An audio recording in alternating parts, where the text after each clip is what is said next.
नमस्कार साथियों। पिछले कुछ सेशन से सिल्वर 73 से लेकर के $76 के आसपास ट्रेड हो रहा था। प्राइस वहां पे कंसोलिडेट हो रहा था। गोल्ड भी 4400 से लेकर के $4500 के आसपास कंसोलिडेट हो रहा था। लेकिन कल इंडिया का मार्केट बंद होने के बाद में जब यूएस का बाजार ओपन होता है तो वहां सिल्वर, गोल्ड, इक्विटी हर जगह अफरा तफरी और बड़ा क्रैश वहां पे आ जाता है सब चीज में। बिटकॉइन तो 2024 के बाद में उसमें सबसे भारी गिरावट देखने को मिला। तो इन सभी चीजों के पीछे क्या कारण है, क्या आने वाले टाइम में मार्केट यहाँ से ऊपर जाएगा या नीचे जाएगा, इसके बारे में डिटेल में बात करेंगे। ट्रम्प क्या क्या डिसीजन है, क्या रेट ऑफ इंटरेस्ट वहां पे अब बढ़ सकता है, उनकी इकोनॉमी कैसे परफॉर्म करेंगी, इन सभी चीजें के बारे में डिटेल में बात करेंगे। वीडियो को अंत तक देखिएगा साथियों। जो 200 डे का मूविंग एवरेज था वहां पे प्रेशर जोन तो था कि वहां पे सिल्वर और गोल्ड में गिरावट आ सकता है, लेकिन सपोर्ट लेवल बहुत ही स्ट्रांग था। डिमांड हमेशा सिल्वर का हायर साइज है क्योंकि इंडस्ट्रियल डिमांड है वहां पे, चाइना वहां पे प्रीमियम पे खरीद रहा है। तो ऐसा लग रहा था कि प्राइजेज यहाँ से काफी टाइम से, काफी हफ्तों से कंसोलिडेट है, तो यहाँ से ऊपर की तरफ जा सकता है। लेकिन कल एक डेटा आता है यूएस में नॉन फॉर्म पेरोल का, जो वहां पे अनएम्प्लॉयमेंट का स्टेटस था। ये फॉरकास्टिंग था कि ये डेटा आएगा 85,000 के आसपास, लेकिन वो डेटा आ जाता है 1,72,000 का, यानी कि लगभग डबल से भी ज्यादा।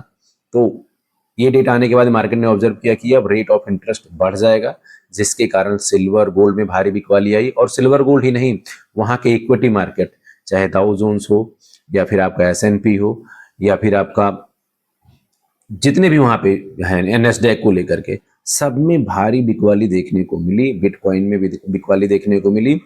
और सिल्वर जहां $73 से $67 आ गया, वहीं गोल्ड 3.25% से ज्यादा वहां पे टूट गया। तो ऐसे सिचुएशन में अब क्या रेट ऑफ इंटरेस्ट का कट होगा। डॉलर ही बहुत ही स्ट्रांग हो गया, 100 के पार चला गया। डॉलर स्ट्रांग होने का मतलब है सिल्वर और गोल्ड के प्राइसेस में जबरदस्त तरीके का दबाव। लेकिन अगर एक्सपर्ट की माने, इकोनॉमिस्ट की माने, तो यूएस इकोनॉमी, उनका जो कर्ज का रेशियो है वो 124% से ज्यादा का है जीडीपी के अगेंस्ट। साथ के साथ महंगाई वहां पर बढ़ी हुई है। अब अगर यहाँ पे रेट ऑफ इंटरेस्ट बढ़ता है तो डिमांड और स्लो हो जाएगा, इकोनॉमी कम परफॉर्म करेगी। तो दूसरी तरफ, जहां एक तरफ उनको जॉब का डेटा स्ट्रांग आया है, इकोनॉमी मजबूत होगी, दूसरी तरफ अगर वहां पे रेट ऑफ इंटरेस्ट बढ़ा देंगे तो डिमांड साइड कम हो जाएगा, इकोनॉमी स्लो हो जाएगी। तो ट्रम्प के लिए यहाँ पे डिसाइड कर पाना बहुत ही मुश्किल है। और जिस तरह से वो हमेशा रेट ऑफ इंटरेस्ट कट करने के फेवर में रहे हैं, चाहे पहले जो फेडरल के चेयरमैन थे जेरम पॉवल, उनके साथ इनका बहुत ही बड़ा कॉन्फ्लिक्ट था। ये चाहते थे रेट ऑफ इंटरेस्ट कट हो और वो उस चीज को मेंटेन करना चाह रहे थे। लेकिन ये फिर ये अपने फेवरेट बंदे को लेकर के आते हैं, केविन वॉर्स को। और तमाम जगह पर डोनाल्ड ट्रंप ने इस चीज को बोला भी है कि रेट ऑफ इंटरेस्ट वहां पे कट होना चाहिए। यूएस में बहुत हायर साइड है और गवर्नमेंट को 1 ट्रिलियन से ज्यादा वहां पे इंटरेस्ट देना पड़ रहा है एनुअली, क्योंकि उनका जो कर्ज है गवर्नमेंट का वो 39 ट्रिलियन से ज्यादा का है, अप्रोक्सीमेटली 40 ट्रिलियन का होगा। तो ऐसे सिचुएशन में क्या यहाँ पे रेट बढ़ेगा या कट होगा, ये कह पाना बहुत ही मुश्किल है। लेकिन कल जो हुआ वो मार्केट के इतिहास में कभी कभी होता है और ट्रम्प के होते हुए कुछ भी पॉसिबल है। क्योंकि कई बार क्या होता है, वो कहते हैं कुछ और करते हैं कुछ और। यहाँ पर एम्प्लॉयमेंट डेटा स्ट्रांग आया है, मार्केट ऑब्जर्व कर रहा है कि रेट यहाँ से बढ़ाया जा सकता है, लेकिन क्या रेट यहाँ पे कट भी किया जा सकता है?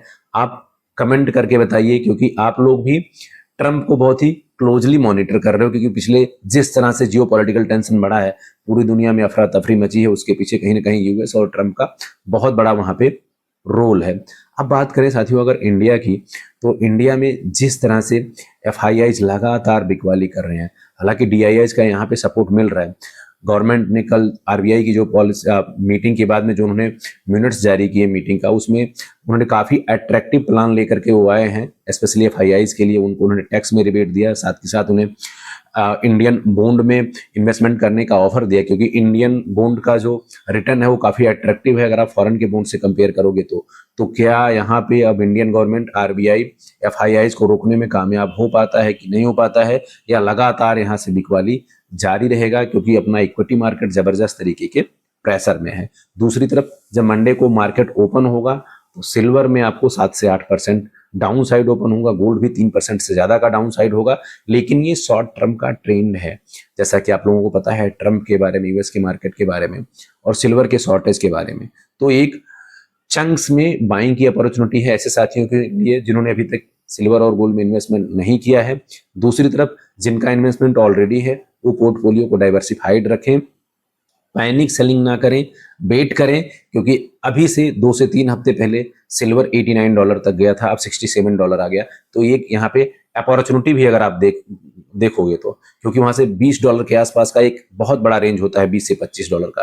तो मार्केट फिर से वहां पे जाएगा, लेकिन आपको वेट एंड वॉच करना है, लॉन्ग टर्म का प्रोस्पेक्ट रखना है, पोर्टफोलियो को डाइवर्सिफाइड करना है। साथियों, वीडियो को लाइक करें, शेयर करें, सब्सक्राइब करें। अभी के सेशन में इतना ही, मिलते हैं नेक्स्ट सेशन में। Thank you.